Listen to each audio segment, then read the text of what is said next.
Oba! Vamos aproveitar o solzinho que está aparecendo aí na janela para dar uma notícia, eu não sei se boa, mas pelo menos alvissareira, né?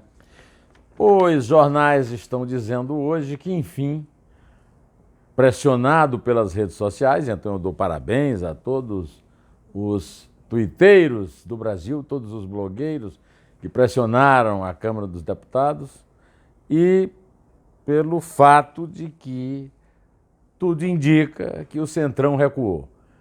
Pelo menos foi o que foi noticiado depois de uma reunião do chefe da Casa Civil de Bolsonaro, o Onyx Lorenzoni, com o Rodrigo Maia.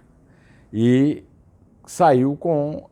ambos saíram com a promessa de que a medida provisória 870 de 19 será aprovada sem a criação de 2 ministérios para compensar votantes a favor e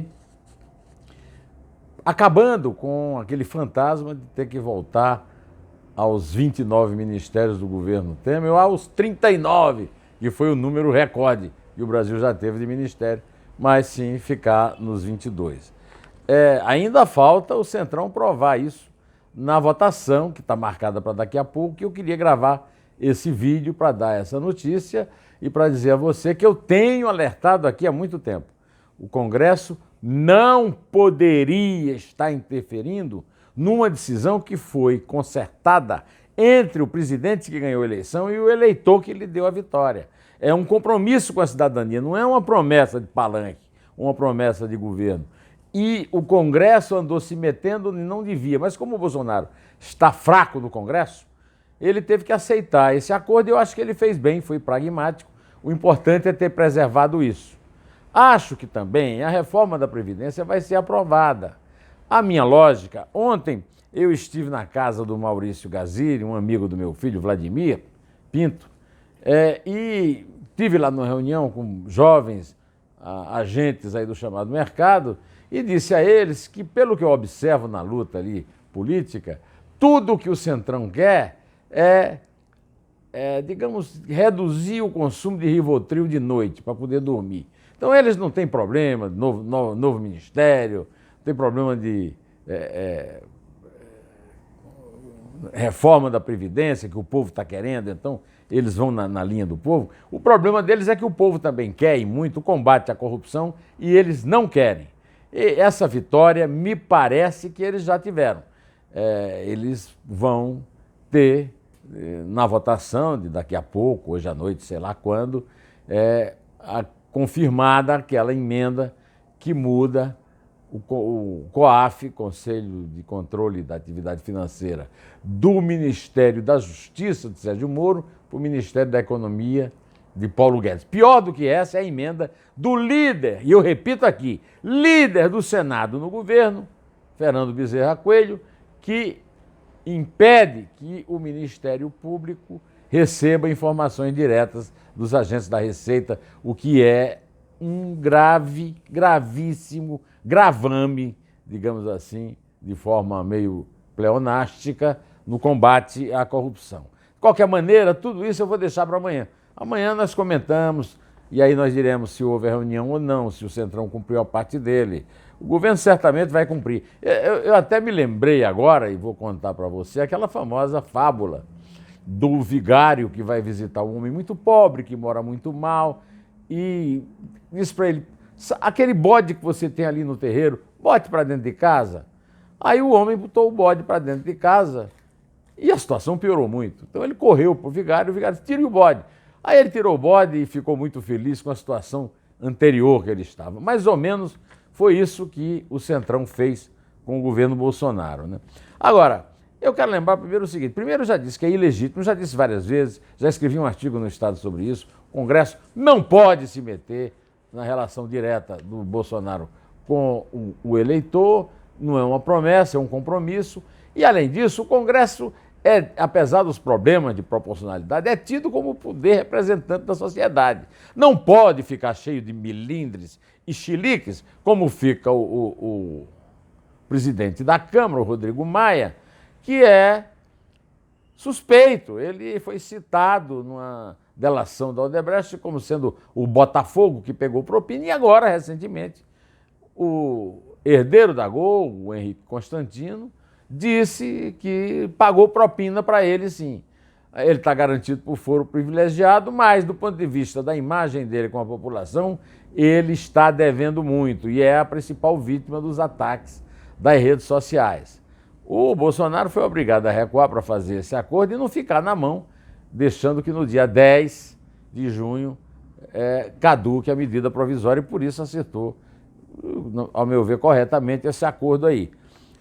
Eu acho até que ele podia ter ido para a justiça, mas aí é uma confusão, sabe-se lá o que é que a justiça vai achar disso, né?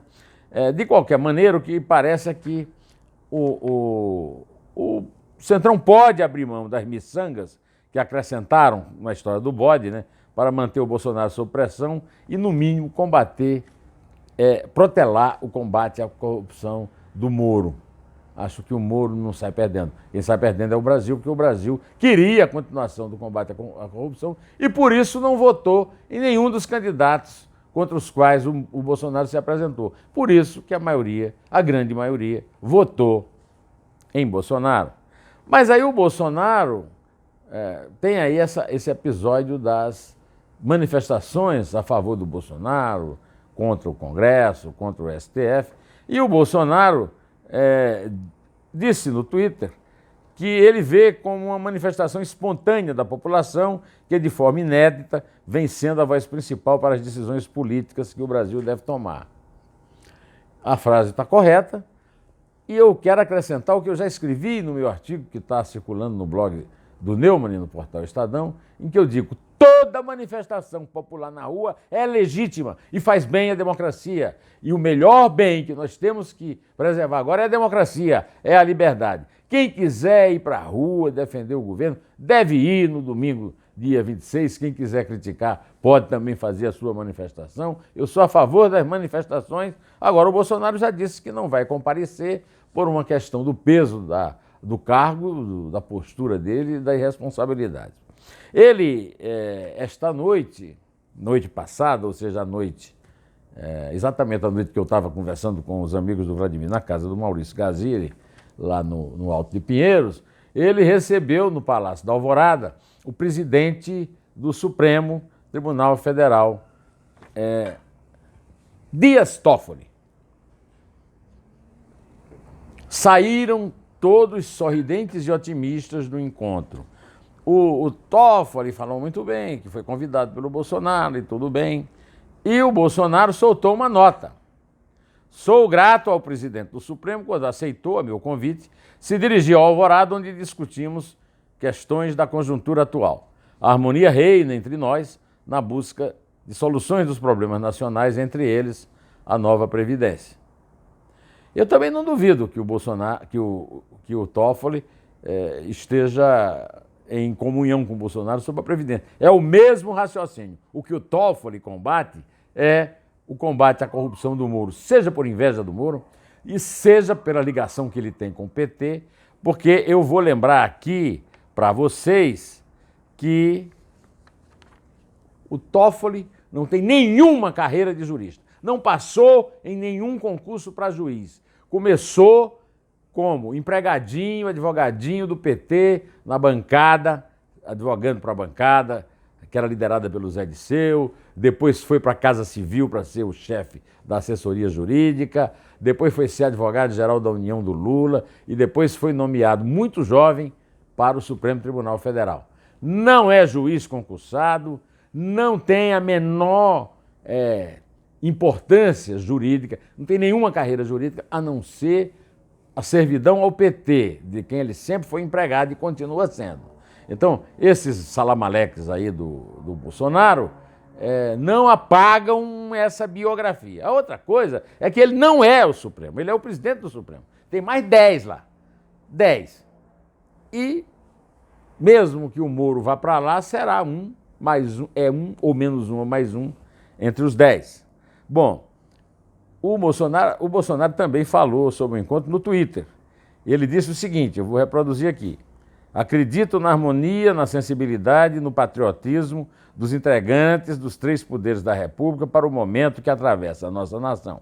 Juntos, ao lado da população brasileira e de Deus, alcançaremos nossos objetivos. Aí é água na fogueira que se pretendeu lançar em torno dessa questão, dessas manifestações que são muito polêmicas, dividiram o partido, dividiram os empresários que financiaram a campanha do Bolsonaro e, sobretudo, dividiram aquele entorno, né?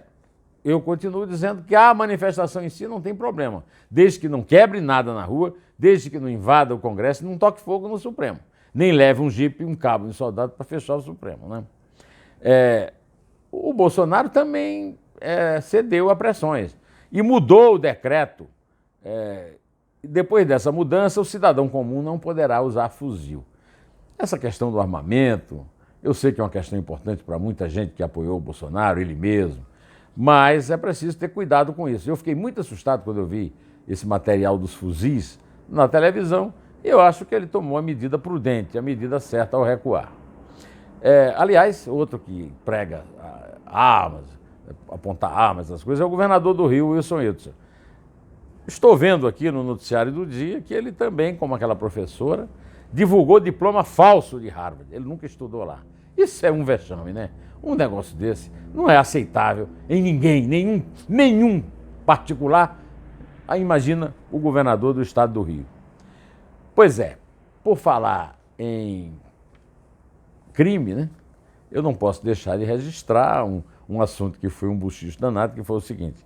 Eduardo Cunha, Zé Disseu, o ex-tesoureiro do PT, João Vacari, e o ex-senador Ginhagelo, aquele que ficava em casa olhando a Dilma passar na calçada e caminhar com ela para vender seus pleitos, e que se corrompeu nessas caminhadas, estão dividindo agora o mesmo espaço, de cerca de 20 metros quadrados, desde quinta-feira da semana passada, no Complexo Médico Penal de São José dos Pinhais, da Grande Curitiba, não é?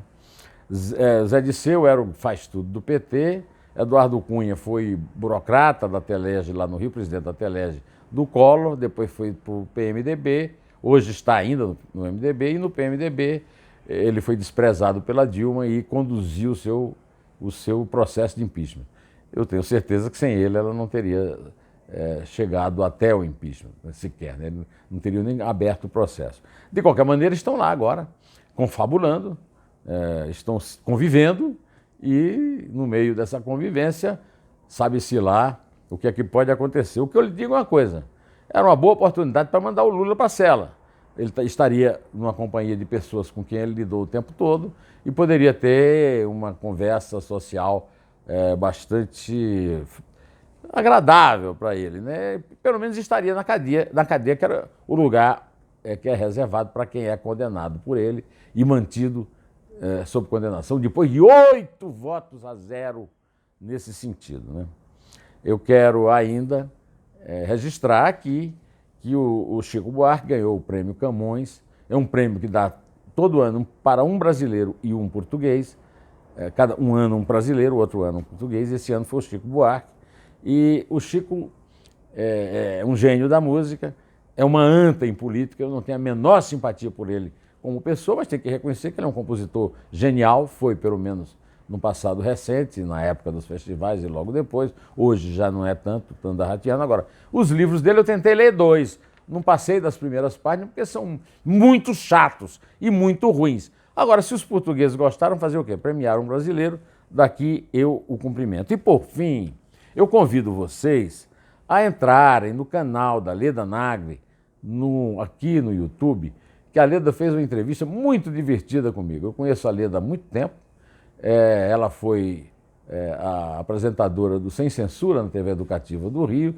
é uma entrevistadora brilhante, e até eu, que não sou um melhor entrevistado, acho que me saí bem na entrevista. Você quiser me dar a honra, vá e veja o canal da Leda, se inscreva nele e também assista a minha entrevista. Por enquanto eu vou ficando por aqui, direto ao assunto, em pé, e só a verdade nos salvará.